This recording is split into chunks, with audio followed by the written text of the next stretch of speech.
One thing that I try to stress in my book is that academic ability is necessary but not sufficient to do well in school. So in other words, you can have a really bright little kid, but if they are mired in squalor and chaos and neglect, that potential will never reveal itself. I did a PhD in psychology at the University of Cambridge, graduated a couple of years ago. And as a result, luxury beliefs, these are the things that I'm kind of known for, the credentials. But before all of this, my life was a lot different. I never knew my father. My mother would have visitors coming in and out of the apartment at all hours of the day and night, trading favors for drugs. I try to remember, that I'm very much this kind of statistical anomaly. I'm not convinced that even if you had put my friends in private school, amazing parents, everything, that they would have necessarily gone on to college. But had they been raised in a different environment with different values, the two friends who went to prison probably wouldn't have gone to prison. My one friend who was shot probably wouldn't have gotten shot. So I don't know how much we can raise the ceiling as far as enhancing social mobility, but I think we could raise the floor as far as how far down a lot of these guys fall. Rob Henderson, welcome back to my podcast. Thanks, Mikhaila. Great to be here. So since we last spoke, you have published a book, Troubled. How's that going? It's going well. I remember last time I spoke with you on the podcast, I was in the midst of writing it. This was like late 2021. And at that time, I was also in the middle of a PhD program and running some other side projects. And so I was plagued with a lot of self-doubt. My attention was spread pretty thin. And, writing a memoir is always difficult, regardless of what's going on in your life, I think. But no, the reception has been great. It's been well received. It's made multiple national bestseller lists and been well reviewed in multiple different outlets. And no, I've just been really happy with how it's been going. And a lot of those doubts have sort of dissipated. So okay, well that's fantastic. So yeah. I wanted to start off this episode by getting into some of the stuff you discuss in the book. I can see why you wrote a memoir. There was plenty to write about. So, and I thought the way you outlined how you got interested in psychology from what you went through was interesting. So I want to cover that. So you talked a bit about, well, let's start off with anyone who isn't familiar with you. Can you give a bit of a background about who you are and what it is you do? Yeah, well, right now I'm a full-time writer on Substack, a columnist at the Boston Globe, and an author now. But I did a PhD in psychology at the University of Cambridge, graduated a couple of years ago. Before that, I did my undergrad in psychology at Yale. And so, these are the things that I'm kind of known for, the credentials. But before all of this, my life was a lot different. Most of the book just covers my unusual trajectory into higher education and beyond. So I was born in Los Angeles and never knew my father. My mother and I, we lived in a car for a while. We were homeless for a time. Eventually, we settled in this slum apartment in LA. And when I was 3, my mother eventually just became very addicted to drugs. Some neighbors noticed the extreme neglect that was going on and called the police. And they came and saw the kind of squalor that we were living in, where my mother would have visitors coming in and out of the apartment at all hours of the day and night, trading favors for drugs. And so the police came, and then some social workers came, and eventually I was placed into the foster care system in LA, where I spent the next 5 years moving through 7 different foster homes all throughout Los Angeles County. And I described some of those experiences in the early chapters of the book. And eventually I was adopted just before my 8th birthday and moved in with this couple, this man, this woman, and their daughter. They became my adoptive family. And we settled in this blue-collar town in Northern California called Red Bluff, this kind of dusty working-class town. And I didn't know this at the time, but I was kind of adopted into this community at an unusual point, I think, in American history. So this was the late 90s. And I sort of had this front row seat into witnessing the ongoing kind of fragmentation of working class families across the U.S. and probably in the Western world at large. So my adoptive parents divorced about 18 months after the adoption. Oh my gosh. Which was really, I mean, by this point I was, how old was I at this point? I was 9 years old. And, the divorce, it was difficult, but, I figured, okay, I still have my mom and my dad. But then my father, my adoptive father, subsequently stopped speaking with me after the divorce. And so this was really hard on me. Rob, Yeah. this is so bad. I know. So bad. Yeah. And so at 9 years old, by this point, I'm being raised by my adoptive mom, single mom. We moved into this duplex. My mom was working full time, trying to make ends meet. I was kind of this latchkey kid where I'd walk home to and from school and made a lot of other friends who were kind of troublemakers and miscreants. And these kids too came from single parent homes or broken families or homes. I had one friend who was raised by his grandmother because his mom was addicted to drugs and his dad was in prison. A lot of friends raised by single moms with very, very little adult oversight. And so what do little boys do when they don't have much supervision? They get together, and so what would we do? We would smoke cigarettes. 9 years old, we started smoking cigarettes, drinking tequila. I actually tell a story in the book about how I started drinking beer in the foster homes when I was 5, and then moved on to the harder stuff at 9. And then, I had friends who had older cousins who could hook us up with like generic Vicodin or weed or pills or what have you. Sometimes we just go to the gas station down the street and buy some cold medicine. And you drink enough cold medicine, you'll start to feel funny. And we learned that. There's a lot more to this, which we can get into, but I can fast forward just, when I was 17, I barely graduated high school, like a C- average, just sort of, it was bottom third of my class. And I knew I wasn't in a position to go to college. So I enlisted in the Air Force. And from there, there were some missteps and some hiccups along the way, but I did manage to become something resembling a mature adult. And then went on to Yale on the GI Bill and onward from there. But it's funny. So my mother, my birth mother, she was from Seoul, from South Korea. And she came to the U.S. as a young woman. And she was, her father, my grandfather, sent her here to study. But she was in L.A., and I think she got here in like the early 80s, maybe the late 70s, and started partying. And, I think there were moments where she tried to stop, and, eventually that life did consume her. So she was deported back to South Korea when I was in the foster care system in L.A., and I was an American citizen, born in LA, so I stayed. She left. No one knew where my father was.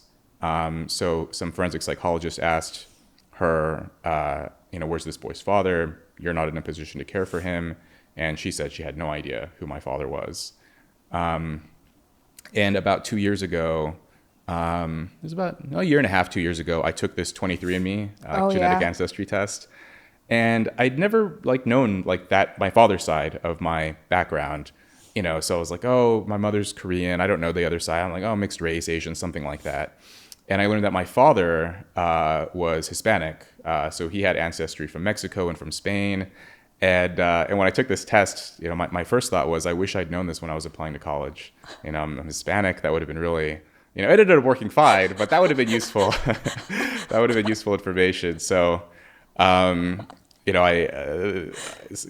took that test, I saw the results, and it was like overnight, I went from this white adjacent Asian American to an underrepresented minority. And, that's, that was an interesting piece of information for me. And I don't know if it gives me any additional protection now that I can say that I'm Hispanic. I don't think it really does. But I still trot it out. Yeah, I know. Fair enough. Use whatever you can use. If you guys want to purchase this magical supplement, see how it shines, and reduce your poisoning by alcohol, we're available on Amazon now. And if you type in after party and scroll around, or go to fullerhealth.com, or check the link in the description or pinned comment, it's there. Look at this packaging. It glistens. How extra is this? Can I do this without ripping? I can indeed. Here it is, After Party. There we go. It's available on Amazon, and I will link it below, but please reduce your damage from alcohol if you drink, because it's silly not to. There's a money back guarantee. It really works. I hope you're enjoying this episode. Wow. Okay. So this is why your book is called Troubled. Mm-hmm. So how did you get out of, I mean, a lot of people that grow up with that kind of trouble don't escape it. Yeah. So how did you manage to escape it? Were there things you read, or what changed your mind? Did you notice that there was something better? Like, how did you get out of that? There's always that question of nature and nurture. I studied psychology, and a lot of people who are interested in, cognitive psychology and psychometrics and those kinds of things, of course, there is kind of a genetic component to academic ability and intelligence and those kinds of things. But one thing that I try to stress in my book is that academic ability is necessary but not sufficient to do well in school. So in other words, you can have a really bright little kid, but if they are mired in squalor and chaos and neglect, that potential will never reveal itself, right? Now, that's not the same thing as saying every kid is special and every kid is a genius if you just put them in the right environment. I'm just saying that if you do have a kid who is a genius, but they're in the wrong environment, you'll never see that genius, or whatever. I'm not calling myself a genius, but you know what I mean. Like the ability express itself. Yeah. And so when I was in my final foster home, this was the 7th foster home I lived in LA. I was doing so badly in school, partially because I was changing homes all the time and changing school districts, changing schools. So you can imagine, like, I didn't know how to read by this point. I was in 2nd grade, I didn't know how to read. And so my social worker and the teacher, they spoke with each other, my foster mother. So eventually they sent a psychologist over to test me to see if I had a learning disability. And I took an IQ test, and I scored. So I have the results now. So after I became an adult, my adoptive mother gave me this like very thick file, all these documents from my time in the system. And I'm looking at my results, and I scored below average overall. I scored way below. I scored like, I don't know what it was, like a 78 or something on the verbal section, which is like, more than a standard deviation below average. And so, I'm looking at these results, and overall it was like, it was below average, but not wildly so. So they just sort of kept me in the same class. They didn't put me in like a special needs class. But quite obviously, like, the reason why my scores were what they were is because no one was reading to me at home. I had no reason to be motivated to try in school. I can't believe that they gave you an IQ test being like, what could the other problem be? Like, maybe it's him. Yeah. Yeah. Well, that's wow. In the foster care system, why did you end up, is that normal for a foster care kid to get switched that many times, or is that extremely unfortunate? Well, or both? It's both. So usually what happens for kids in foster care is that someone from the family of origin eventually re-enters the picture.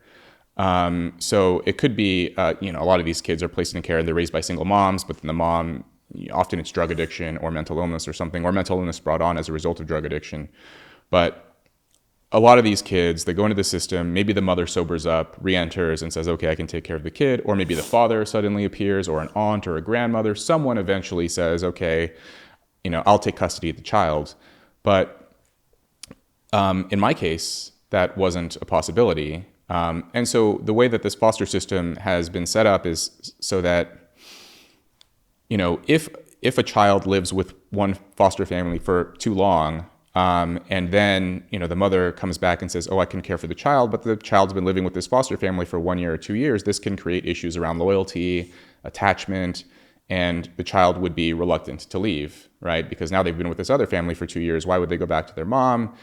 And so the system has organized itself such that the kid never stays in one place for too long, so there's never any attachment. This is on purpose? It's on purpose, yeah. So they put a kid in one home, maybe 6 months, hopefully not longer than a year, then another home, and the idea here is so that attachment never forms, so that if and when the family returns, the child will be perfectly happy to go back.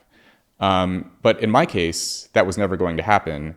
right? And so I should have actually been placed into the, I should have been placed up for adoption much sooner, but the LA County foster system is so overburdened and stressed that like no one actually carefully read my file and recognized that that was, that I was never going to be returned with my mother. So yeah, and this is happening to a lot of kids even today. That's horrifying. Yeah. Oh, that's terrible. Yeah. Okay. So we were talking. Yeah, that's terrible. I didn't realize that was how the foster care system worked. Yeah, and it's probably at least as bad, if not worse. I mean, it was bad when I was going through it in the 90s, but I recently read this article in NPR which stated that the number of foster kids who have entered the system as a result of parental drug use has doubled since the year 2000.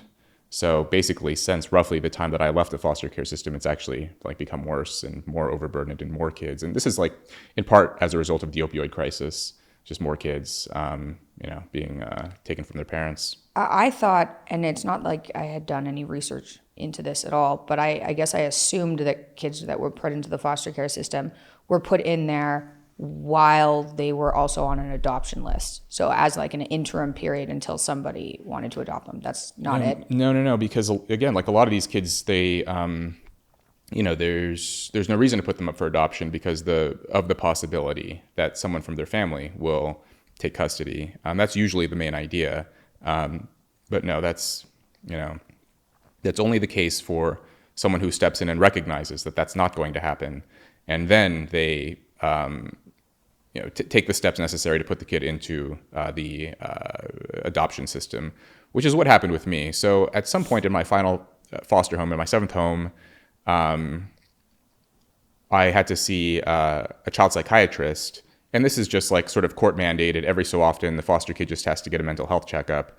But this doctor that I saw, like, carefully read my file and saw, like, there's no parent for this kid. And then he wrote like a sternly worded letter to the state suggesting that I needed to be put up for adoption. Oh my gosh. And then like I was adopted like 6 months after that. So wow. Yeah. Life in the hands of the government. That's horrifying. Yeah, exactly. That's what it is. Yeah. Okay. Wow. So anyway, we're talking about how you got out of that. You enlisted in the Army. Air Force. Yeah. But what happened? Like, what happened to all your friends in high school? Do you know?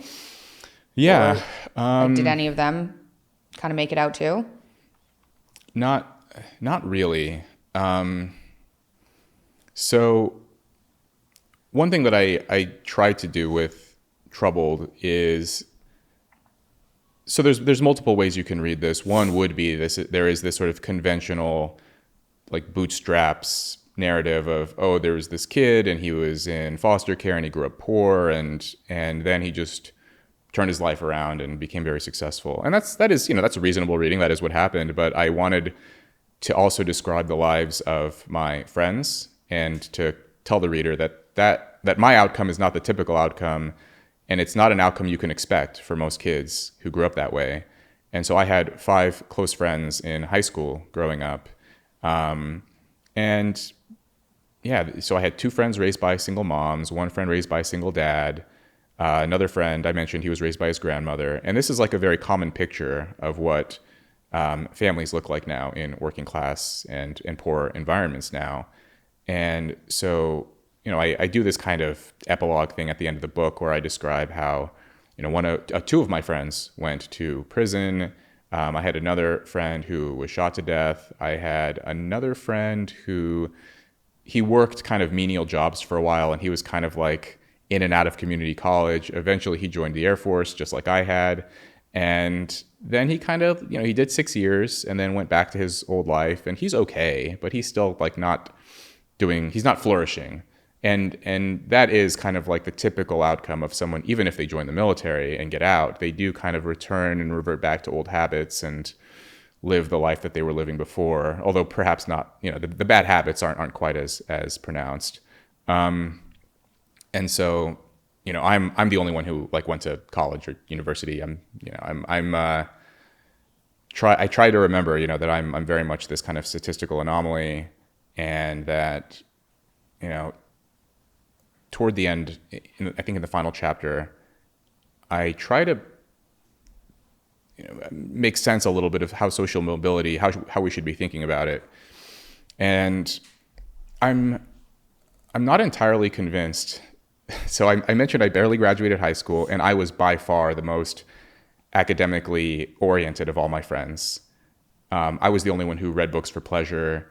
I would practice the math exercises in the textbook for fun. I wouldn't do the homework, and I wouldn't like actually do the things they asked me to. But if something interested me, I would start like playing around with it or reading or just engaging with the teacher sometimes. None of my friends did anything like that. So I'm not convinced that even if you had put my friends in the most well-resourced, private school, amazing parents, everything, that they would have necessarily gone on to college. I'm skeptical that path is the right one for everyone. But I do think that had they been raised in a different environment with different values, with different role models and incentives around them, that the two friends who went to prison probably wouldn't have gone to prison. My one friend who was shot probably wouldn't have gotten shot, right? So I don't know how much we can raise the ceiling as far as enhancing social mobility, but I think we could raise the floor as far as how far down a lot of these guys fall. Okay, let's talk about JD Vance for a bit. Sure. So we are you familiar with him? I don't know if this is embarrassing or not. I hadn't heard of him until Trump mentioned him. So what do you think of him? What do you think of his book? I've met with JD Vance a couple of times, very brief conversations, and came away very impressed with him. He's obviously a very smart person, just listen to him and speak with him. And he was also helpful for me in the early stages when I was writing Troubled. So I have this, the story behind my connection with him. I wrote this New York Times op-ed in 2018, which was like a very sort of brief summary of my life and some of the lessons that I had learned. And that was published in 2018. And then JD's wife contacted me saying that she had read it, and then she connected me with JD. Oh, cool. Yeah. And so, I spoke with him for a while, and he gave me some advice because by that point, literary agents were contacting me as a result of that op-ed, asking me if I wanted to write a book. JD gave me some writing advice, some advice on sort of navigating the publishing system. And then, he was kind enough. He and his wife were both kind enough to read my book. JD offered a very nice blurb and endorsement of Troubled. And wow. Yeah, I mean, he's just a rare figure in American life where you can start, as poor as you can be in the U.S. in very rough circumstances in rural Ohio, and then through fortune and effort and so on, he joined the Marines and went on to Ohio State, and then went to Yale Law School, and he had a successful business career. And so it is a very kind of classic American story, and for those reasons, on a personal level, I like him. But then I think also just what he represents in a way of, it's nice to just have a non-geriatric boomer on a major party ticket. I think he's the first millennial on a major party ticket. He's 39, he's young, he's got a wife and young kids, and there is that kind of youthful aura around him that you don't get from someone like Trump and definitely someone like Biden, right? Yeah. No, it's exciting. Yeah, and his book is great too. Like I do recommend Hillbilly Elegy. I read that years before I wrote Troubled, and that was one of the books. That one and this other book that I had read by another young person, Educated by Tara Westover. Those two books did get me sort of slowly on the path of thinking, okay, these two young people who had very difficult lives wrote these amazing books. Maybe I could do something like that. That's really cool. Yeah, that's very cool. Yeah. Okay, I want to get into psychology a bit. Sure. Ooh, but first, before we do that, you filmed a course for Peterson Academy. I did, yeah. And we just showed you the trailer. What did you think? When you suggested we watch the trailer, I was nervous.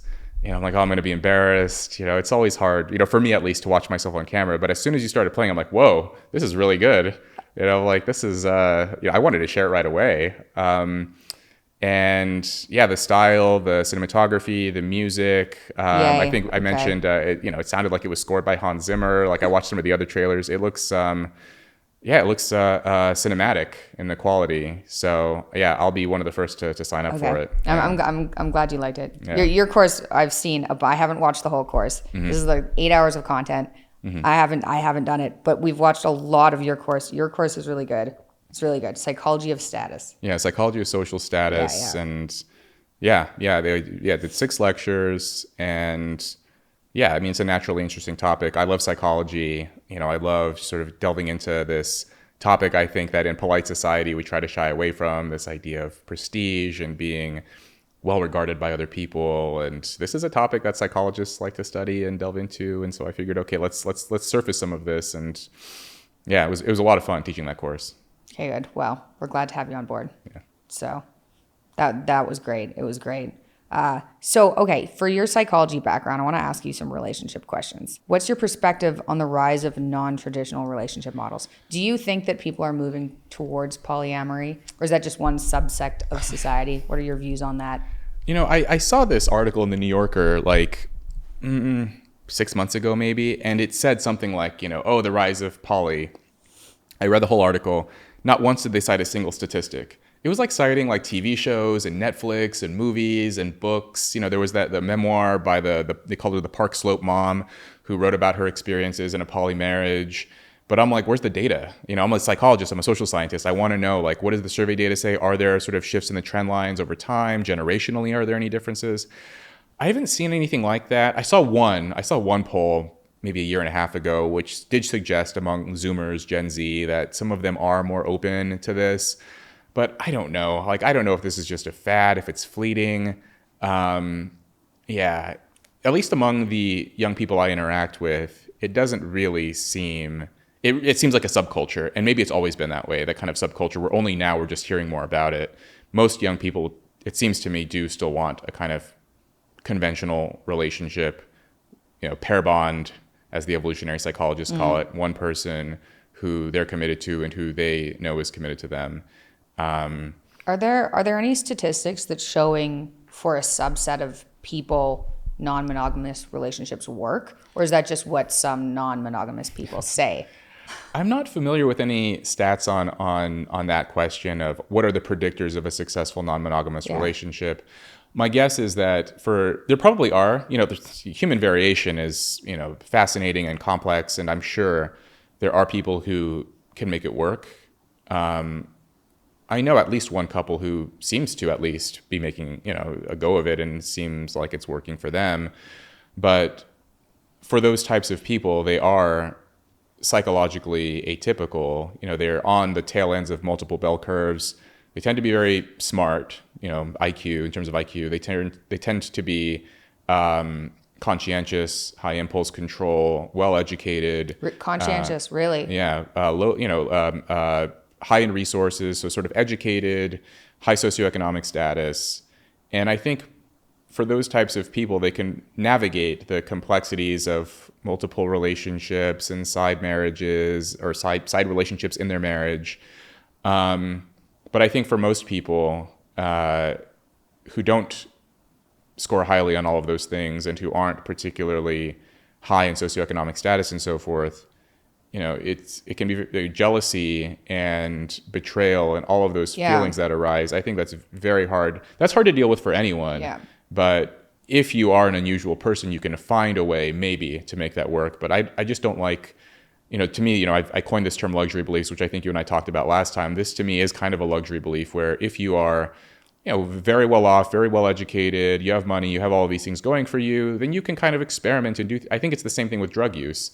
There are people who can experiment with drugs and enjoy it, and it won't completely destroy their lives. But a lot of those people, more and more of them, it seems, suggest, well, all of us should do drugs. We should all shoot up heroin and decriminalize all hard drugs and so on, because they, in this kind of self-centered way, think, well, I can do it, so anyone can do it, and that's just not the case. Yeah. So you think decriminalization is a bad idea? Oh yeah. Of hard drugs. Marijuana, it's kind of tricky because it's already like de facto decriminalized in like most states, de jure in many states. So, but yeah, I mean, I think the idea of decriminalizing like crack and heroin and meth and all those things, that would be a huge mistake. And in fact, Oregon recently learned this, right? In 2020, Oregon decriminalized all drugs in the wake of the defund the police movement.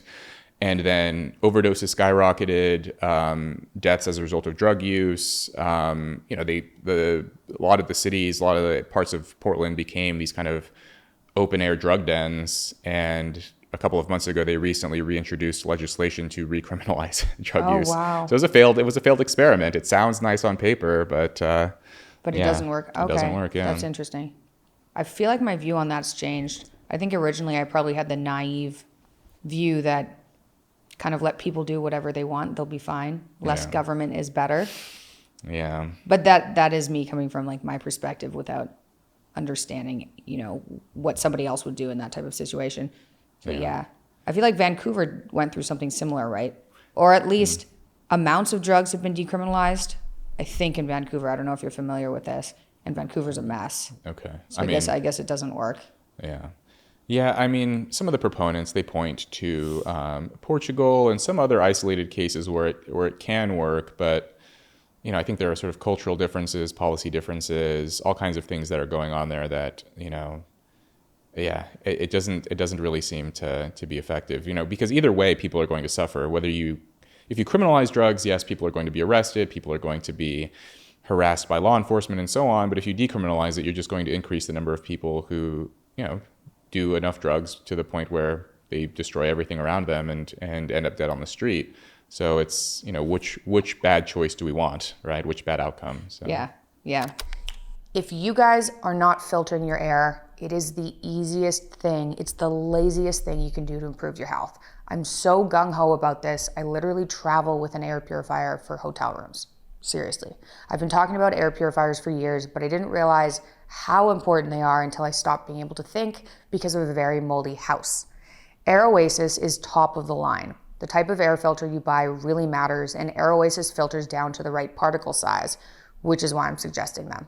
Air Oasis has a new iAdapt Air model. That's what I'd get. They have a medical grade H13 HEPA filter that filters down to 0.003 microns, which means they trap particles 10 times smaller than most other brands. They have germicidal UV technology to sterilize the air purifier itself and the environment. They also use a silver ion filter that penetrates the cell membrane of mold, bacteria, and viruses and reduces pathogens by up to 99%. I own a number of them. There's one in every room.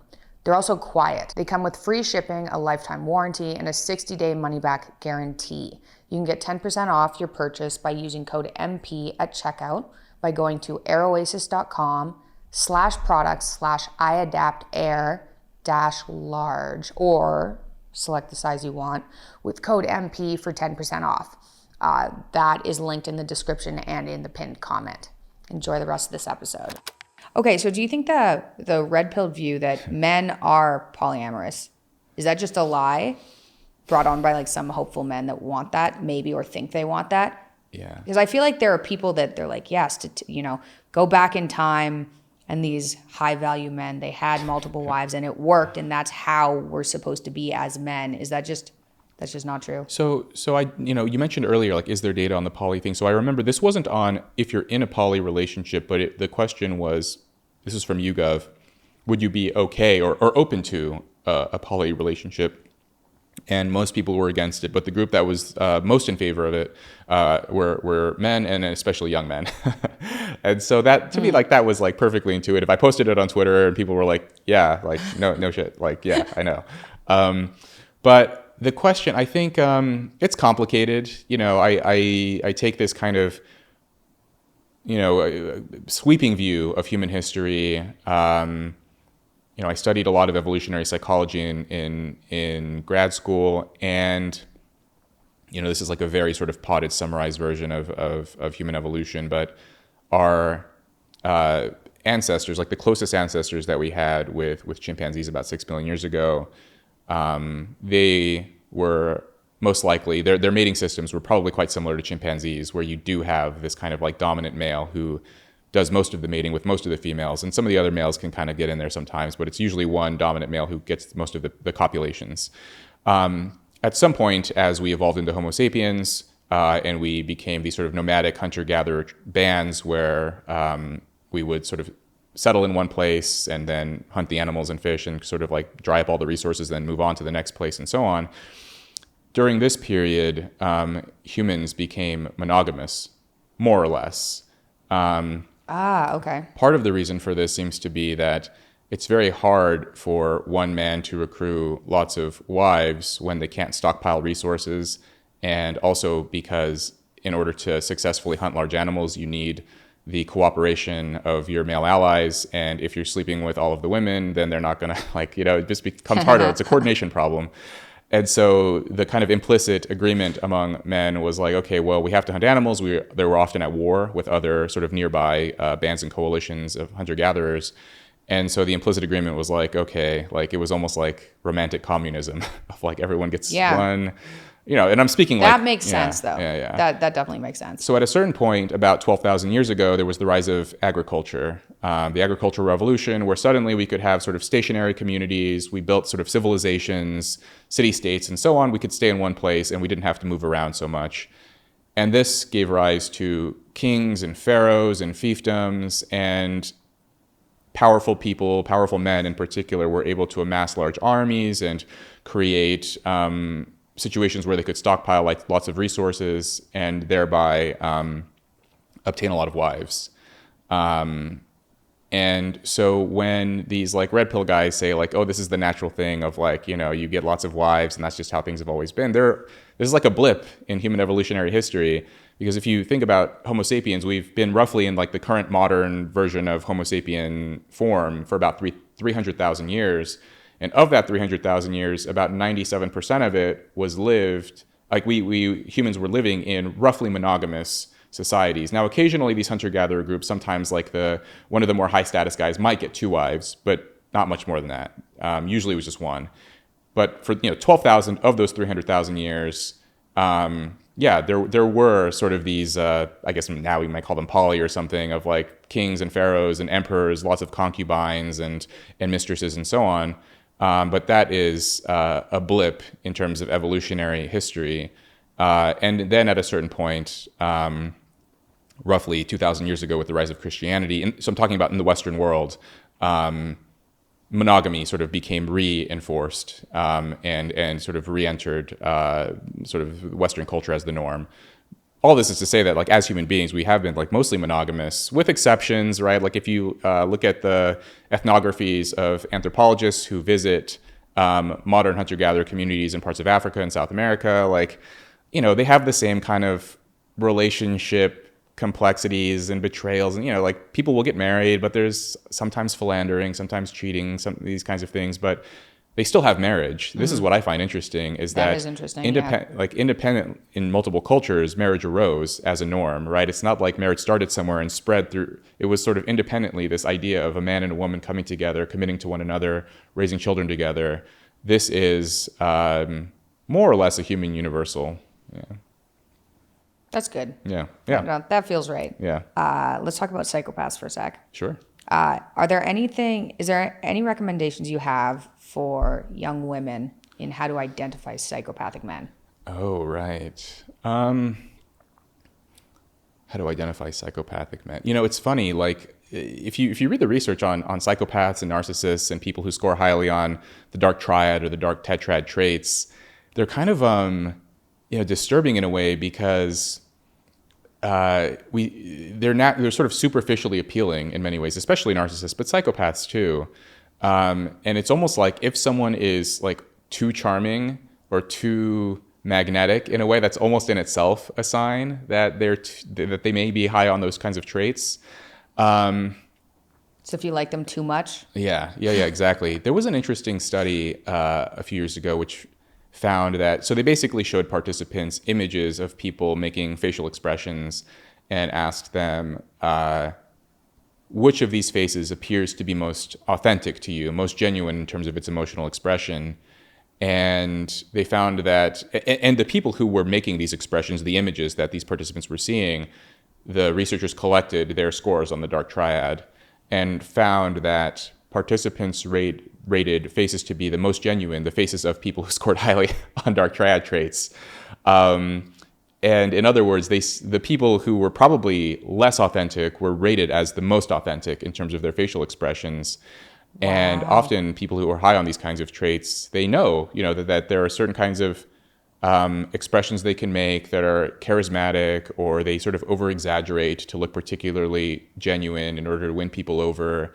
So if you look at like qualitative interviews of actual psychopaths, when they're sort of, after they've committed a crime or something and they're interviewed by police or forensic psychologists, they'll reveal how, early on in their life, they kind of recognize that they didn't feel emotions the way that other people did. And some of them will say things like, so I learned how to mimic emotions by watching movies. So they'll watch a movie, observe what sadness looks like, some actress or something crying, then they would go to the mirror in their bathroom or something and then like try to like make that same face. And interestingly, I think they're almost like, the reason why they are often viewed as more genuine is because actors already exaggerate just a little bit for the viewer, for the camera. And then the psychopath is exaggerating the emotions of an exaggeration, right? Like they're imitating an imitation. And so it becomes even more of an exaggeration. And I think that may be why. All of this is to say that I think like if someone is a little too, their personality is a little too strong and too magnetic and charismatic, that could be one marker. And then the other is like, you could sort of pay attention to their close relationships. Have they had any serious relationships in the past, romantically? What are their relationship like with their friends, with their family, with their parents? And often you'll find that people who are psychopathically oriented have a lot of difficulty with maintaining prolonged social relationships. They often have difficulty in their professional life. They can't stay in one job for too long. They're often very, like I mentioned, charismatic at first, but the longer you get to know them, the less likable they become over time. Yeah. Terrifying. Yeah. I wonder if that's something that you also, as a female, just kind of need to learn eventually. Because I mean, there are stats behind that, like young women have a harder time with that, right? It's harder to identify for them. Maybe you just have to get older. Well, I don't know if it's harder to identify for them, or is it more so that...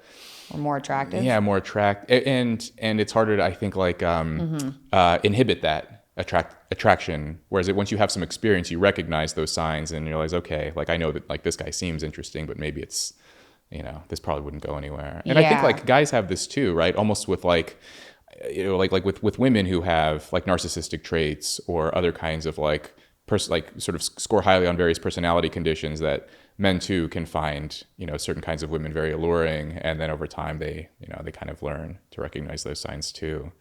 But yeah, I mean, I like a good friend of mine, a psychologist, said that in any good drama, almost all of the characters have a personality disorder.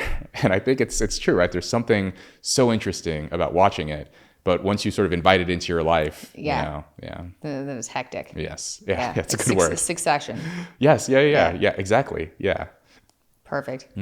Okay. For advice, what advice would you give to someone struggling with dating in the modern world? Where do you start? I mean, okay, I guess I'll give some general advice. I was going to ask you male, female, but just generally, I think, we live in a world where, I mean, of course, we're image driven, sort of evolutionarily speaking. We are looking for signs of, physical attractiveness, but, it seems to be sort of more pronounced now in the era of internet and social media and so on. So, I mean, I think a very easy sort of first pass is to just physically try to look pretty good. And a lot of guys will ask me for advice, and I'm like, you could start with just like going to the gym, getting a haircut, getting some clothes that fit, sort of very basic things. You want all the wind blowing at your back. Don't introduce more obstacles than you have to. So yeah, I think physical appearance, basic fitness and those kinds of things. What else? If try to like go into social activities and hobbies and situations where you'll be around people who have the same kinds of interests as you, essentially, right? So if you like working out, you can do CrossFit. If you like reading, join book clubs. I just saw this study pretty recently that one of the like strongest, and this is like, maybe not exactly what we're optimizing for, but one of the strongest predictors of what's called, I think it's I'm sorry. The number of sex partners that a person has had highly correlates with extroversion. And so, we're not trying to, like, okay, if that's what you want, but that does suggest that, like, if you are interested in sort of putting yourself in a position where someone might be romantically interested in you, even if you aren't naturally an extrovert, I think sort of putting yourself in more social environments, that in itself will get you sort of part of the way there. Your odds of meeting a romantic partner are essentially zero if you're sitting at home with your phone, but they go up to whatever, 0.1% just by going outside, right? Like, just sort of putting yourself in more social situations, make some friends. I think so I'll speak more from the male perspective. I think a lot of guys, they're like, oh, I just need to get a girlfriend. I want to learn how to talk to girls. And what I'll tell them is, you don't need to learn how to talk to girls. You need to learn how to talk to people first, right? And so, like, go out and just have conversations. Like, don't be a shy, withdrawn person. Even if that's how you naturally are, try to push against that and have conversations with your Uber driver, with customer service people, with your friends. Like, if you have friends, talk to them more often, call them up, just sort of exercise that muscle of being social, being sort of aware and engaged with the people around you. And that sort of over time you can transition that ability into, once you meet someone who you might find interesting, you'll be able to talk to them and not stress out about it. Do you think there are ways for people who are naturally, because that's a personality trait, right? You can just naturally be introverted. Are there ways that people can train extroversion just by communicating with other people? Is it always going to be painful for those people, or are they eventually going to get more extroverted? How does that work? That's interesting. So that particular trait seems to be pretty stable across the lifespan. So some of the other big five traits, people tend to become more agreeable over time through their lifespan. They tend to be a little bit less neurotic over time, a little bit less open. But for extroversion, my understanding is it kind of stays stable. I think, like, once you sort of reach maybe middle age or older, it does kind of decline somewhat. But I think at the individual level, right, because this is sort of based on, like, broad aggregate statistics of large groups of people, but at the individual level, you as a person, I think you can find, unless you're, like, really, really introverted, I think you could probably find ways to train yourself out of it and almost look at it like, so there have been multiple studies on this topic of extroversion. How do introverts feel when you tell them in, like, a research situation to behave like an extrovert? Yeah. And every single study I've ever seen, and there have been multiple on this, so this is a replicated finding, introverts who behave in an extroverted way, when you ask them in advance, so before they go out into the social scene or go talk to people, you ask them to forecast how they'll feel. How do you think you'll feel when we ask you to go out and do that? And they always say, this is gonna suck. Like, I don't want to do this. Like, but I signed up for the study, so I'll do it. So they predict it's gonna suck, but then they go out and actually talk to people and behave in an extroverted way, start a conversation with a stranger or have an interaction with someone. And then when you ask them, how did you enjoy it? They always enjoy it more than they expect. Interesting. And this is true, obviously, for extroverts. When you ask extroverts to behave in an extroverted way, they're always pretty happy. When you ask introverts to behave in an extroverted way, they are always pretty happy too, always as strong, but most of the time pretty happy, happier especially than they predict. And I think this makes sense, right? Like, we are social creatures who evolved to be around people, and even the idea of, like, the modern idea of privacy, which I'm a fan of. Even that, like, didn't really exist until very recently in history, where, if you look at small scale traditional societies, there's, like, almost no privacy. Like, everyone knows what everyone else is up to. Yeah. And we kind of evolved in that kind of environment. So that suggests that you can view extroversion and sociality as similar, I think, for most people as going to the gym. Even if even for people who have a routine and they know they like working out, there's always that little bit of, like, do I really want to do this today? Yeah. Like, maybe I'll skip tomorrow. But then you do it and you always feel better about it. And I think over time you can sort of train yourself to think about being social in that way. Like, okay, this is going to be a little awkward. But then you do it and you're going to feel good. So just go for it. Have you taken a personality test? Yeah, I took Understanding Myself. Yeah. Yeah, and I took another one pretty recently, and yeah. So I've taken 2 tests. Were they both Big Five? They were both Big Five. Yeah, and What one is of them. this other one? There's a Hexaco model. Oh yeah, Which okay. honesty, humility, and then there's like the old school like Myers-Briggs stuff and like Enneagrams and all these other like kind of weird personality things. But Oh, I need to take the Hexaco one. I haven't. I haven't I've been taken true to my Hexaco. dad's, and I know that his doesn't have honesty and humility in there. I remember I tweeted something about the Hexaco model, and your dad, he was a little skeptical. I think he's less skeptical now. Oh, really? Yeah. Okay. I don't want people to. I could be wrong. I could be wrong here, but I believe we had a conversation recently where he said, "Yeah, we are missing the because kind of the dark triad doesn't come out as easily in his Big Five model." Right. Yeah. That's what he said anyway. Yeah, on the Big Five, the dark triad, it's inversely correlated with agreeableness. So disagreeable people are usually pretty high on the dark triad. But then, yeah, the Hexaco model, the honesty humility factor is even more highly correlated inversely. So if you're very high on honesty and humility, you're low on dark triad. If you're high on dark triad, you're low on those 2 traits, honesty, humility. So Do people just lie on that though, or like you can't you just trick it? Well, you could, like in theory, yes, but people don't seem to do that. I think, because I remember I had this conversation with a professor who studies narcissism, and I asked, like, why wouldn't narcissists just like lie? And his response was like, they like knowing that they're this way. And I think a lot of people in the dark triad they don't want to be thought of as honest. They're like, honesty's for suckers. Yeah. Like they like to say like, yeah, I'm not a humble, honest person. I'm a realist, That's just how the world I've works. met people like that, or they're proud at the fact that they're good at manipulating. Yeah. I was like, that's not something to be proud of. And That's they think not of them, good. they think that they are the realists and that everyone is out manipulating other people and that everyone else is lying. They think that you're the liar for not scoring high on dark triad or scoring low or high on honesty, humility, right? Like they think that they're the ones who are being honest when they do these tests. Wow. Yeah. So it's interesting. Yeah. How do we know who's right? We know. We know on a soul level. I think we know. Yeah. Wow, crazy. People are crazy. Okay, what was the strangest thing for you about leaving kind of like the blue collar, the like troubled situation you were in and going somewhere like Cambridge? Was that a bit of a shock? Yeah, I mean, it's funny. So people kind of think of you as like the last thing that you were or like the last thing you did. Mm-hmm. And so by the time I got to Cambridge, I was in grad school doing a PhD and the conversations would kind of arise. And one of the first questions is like, where did you do undergrad? And I did undergrad at Yale. And so people just assumed like, oh, you're like, you were groomed to go to Cambridge. Yeah.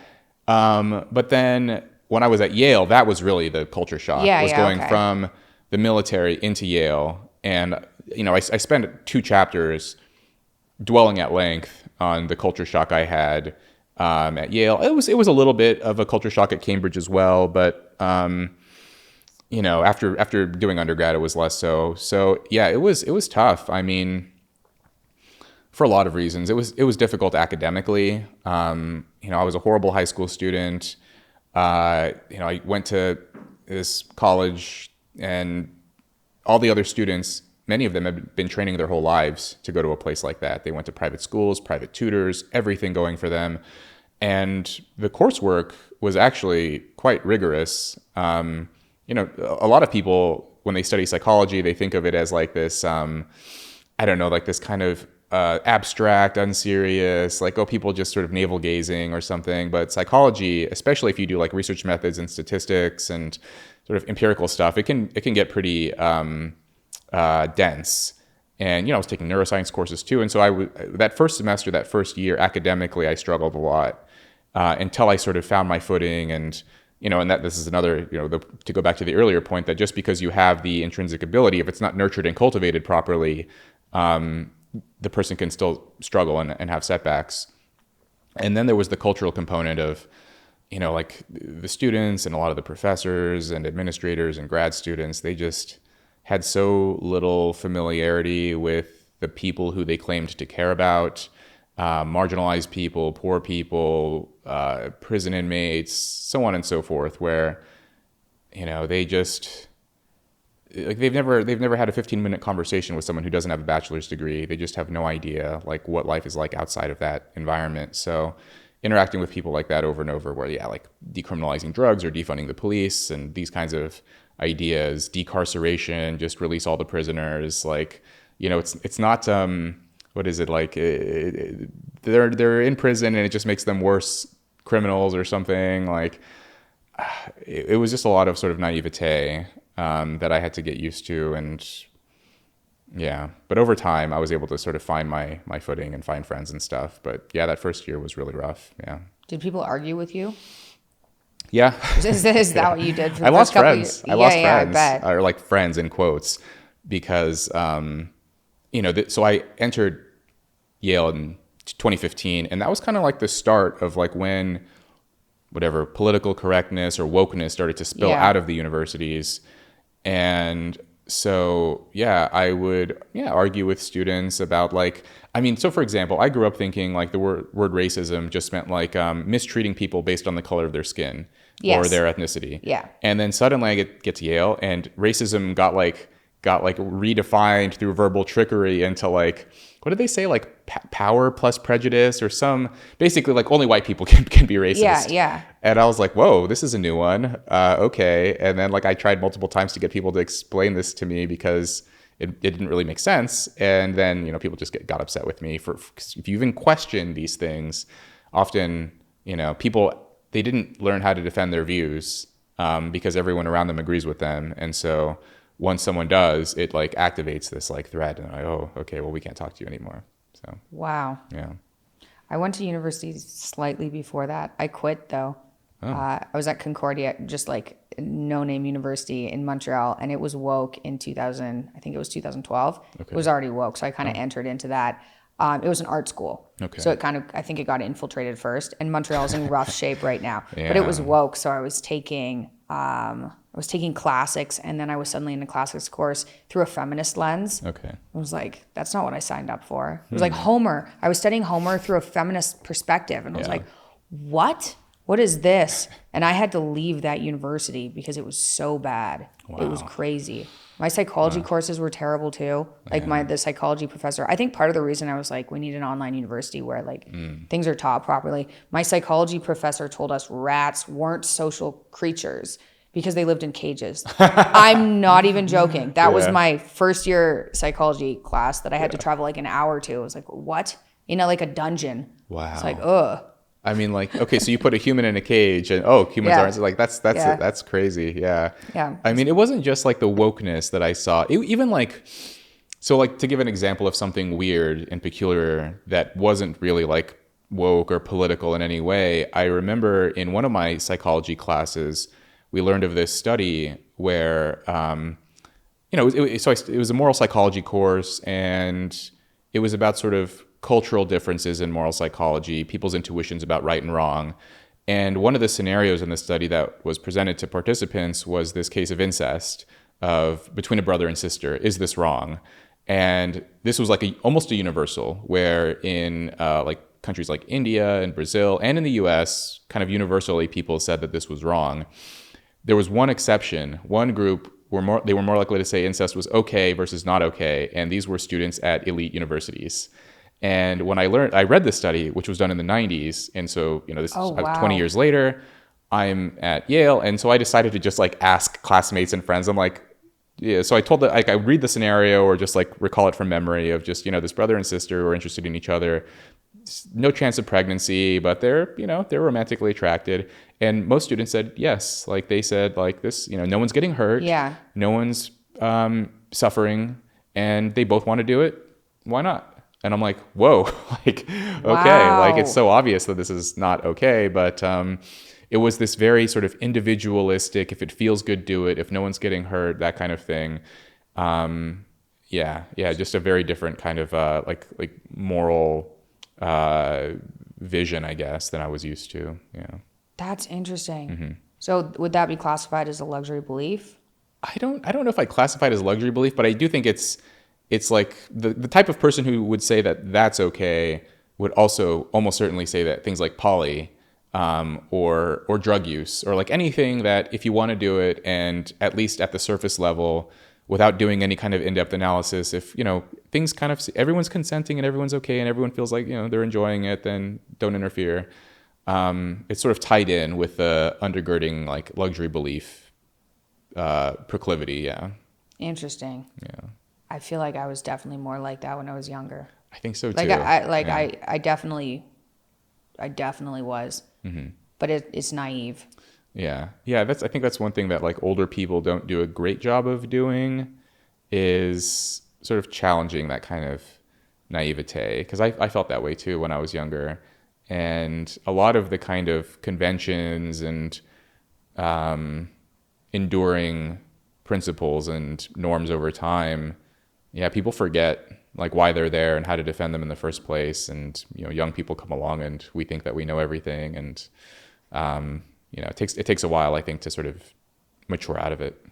Or the universe has to wallop you a bunch of times until you learn. You're like, Mugged by okay, reality. I know nothing. Yeah. That's good. Okay, do you know anything about how hookup culture, because I know a lot of, especially Gen Zs, because it's gotten worse. It was already bad enough when I was in university, and I know it's gotten worse. Yeah. Do you know the long-term impacts of that? Of hookup culture, I think my sense is that it's actually declining. Okay, that's my sense too, but is Yeah. it possible that, I mean, you know the statistics, but is it possible that we're just in an echo chamber of like hope? No, Or are people more against it now? so I think we're both millennials, and I remember when I was younger, and this is just anecdotal. I don't know the statistics on this, but this is just maybe helps to illuminate this pattern we may be seeing.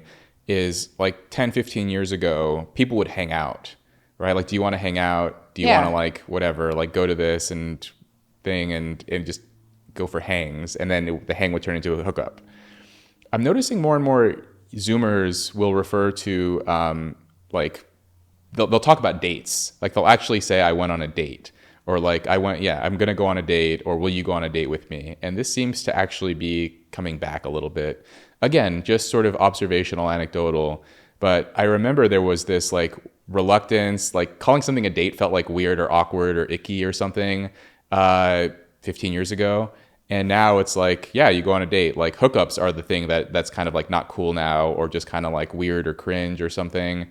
Now, all that being said, like it does seem like a lot more young people just aren't doing anything. Like they're just not having sex at all. And you've probably seen some of these stats, the sex recession and this kind of stuff.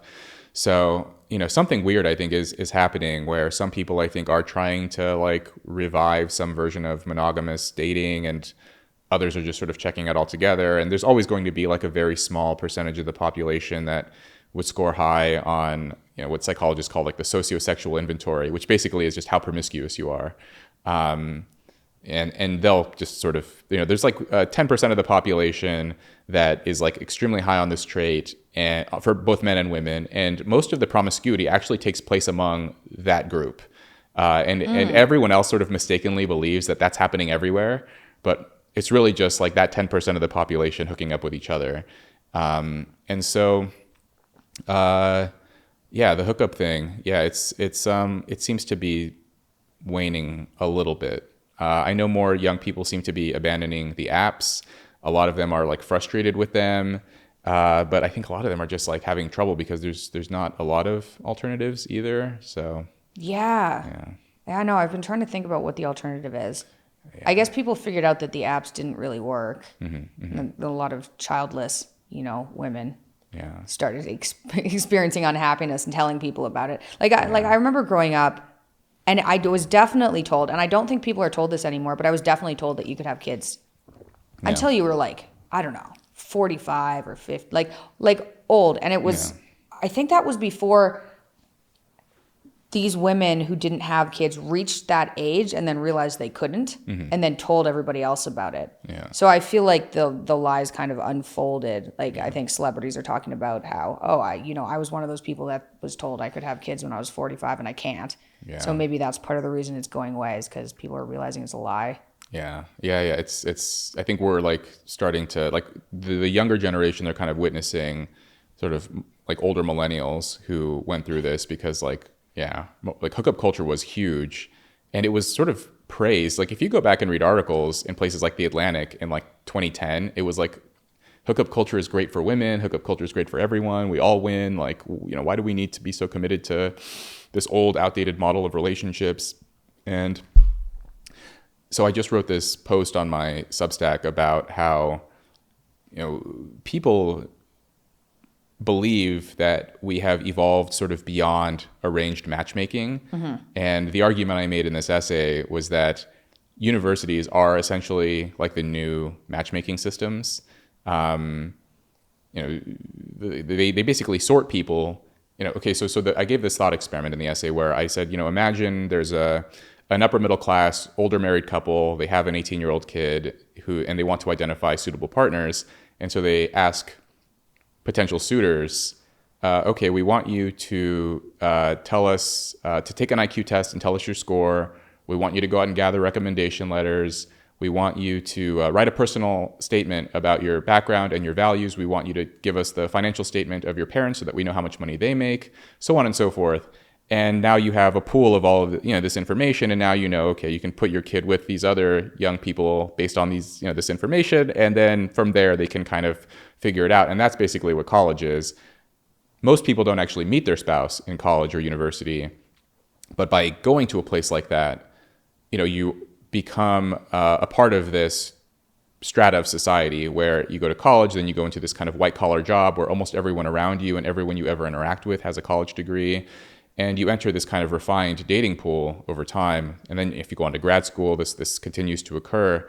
So there's this stat that I share there where if your highest level of education is a high school diploma, your likelihood of marrying someone with a college degree is only 9%. But if you have a college degree, your likelihood of marrying someone with a college degree is 65%.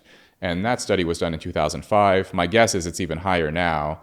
And you know, so social scientists call this assortative mating, where people tend to pair with individuals who are similar to themselves along sort of educational lines, but also sort of political lines and personality and so on. And so, yeah, I think a lot of young people, actually, no one tells them this, right? Like everyone thinks, oh, college is to get a degree, college is to study, college is to prepare for my career. But you're also you're in a unique environment that will never be replicated again, where you're literally around tons of other young people, same age as you know, roughly the same academic level, same interests, all these things. And a lot of young people will tell me they're shocked. You know, they graduate college, go into the workforce, and they tell me like they're shocked at like how their dating pool has dramatically shrunk. Right? Because now you're at work, you're in an organization where like you have like older bosses, everyone around, like most of the time everyone's older than you, right? When you're fresh out of college and you have your first job, and you're not around lots of interesting young people, potential partners. And so toward the end, I suggest, you know, if you're a young person reading this, that like, you know, that's like, think harder about that, about like when you're in college, about like finding someone more serious in that kind of environment. That's smart. Yeah. I never understood the value of private. I went to a public school and it was a mess. I went to a whole bunch of different public schools and they were all messes. And I kind of had this negative view about private school. Like, why would anyone pay that much money to put their kid in a private school? And then I grew up and went to university, and I met a couple of people that had been in private school, and I realized that their friends were different than my friends in public school. And I was like, oh, I get it. Like, maybe part of the reason parents put their kids in private school is so they're surrounded by these other kids that are from richer families that have these different experiences. And I had never thought about that as a kid. I was just like, why would you spend that much money on a school? What does that matter? Yeah. But it is, that social group is so important. I didn't think about that with university, because usually I'm like, it's a bad idea. It's not going to get you a job. And I still think it's a bad idea for the most part. But that is interesting that you take yourself out of wherever you're in and put yourself in a different, I guess, status situation. Yeah, you're not really paying. Well, maybe you're paying for an education, but yeah, you're really paying for yourself or for your kid to be around, you know, potentially more, you know, attractive and people who will basically give rise to like healthy grandchildren, form long-term relationships, put them in a situation where the grandkids can be successful, that kind of thing. So I think there is something to that. I don't know if parents consciously have that thought, but like probably some of them do. Yeah. I think people who put their kids in private schools do. Yeah. I think. Mm-hmm. I don't know. That's what I've thought anyway. Yeah. I have like my daughter's in a private school now, and I was like, I wouldn't if now that I can afford it, I'm like, I get it. The kids here are different than the kids in public school. I've seen that. Yeah. Sneaky. Okay. I can get behind that for university, I guess. Maybe. Well, Rob, thank you for coming on. Yeah. Well, thanks for having me. Yeah, this has been great. Yeah, that was fun. Thanks for trekking over here. And I would recommend this. I'm going to link it in the description and everything. Troubled, Rob Henderson. Depressing, but wild. And you should but I mean, people should be aware of that other human beings experience that kind of thing. Yeah, and like there are, I mean, we dwelled on some of the depressing parts, but there are moments of levity and humor and some other things in there. But the early chapters are pretty rough going, I will say. So, well, congratulations and thank you for coming on again. Thanks, Mikhaila.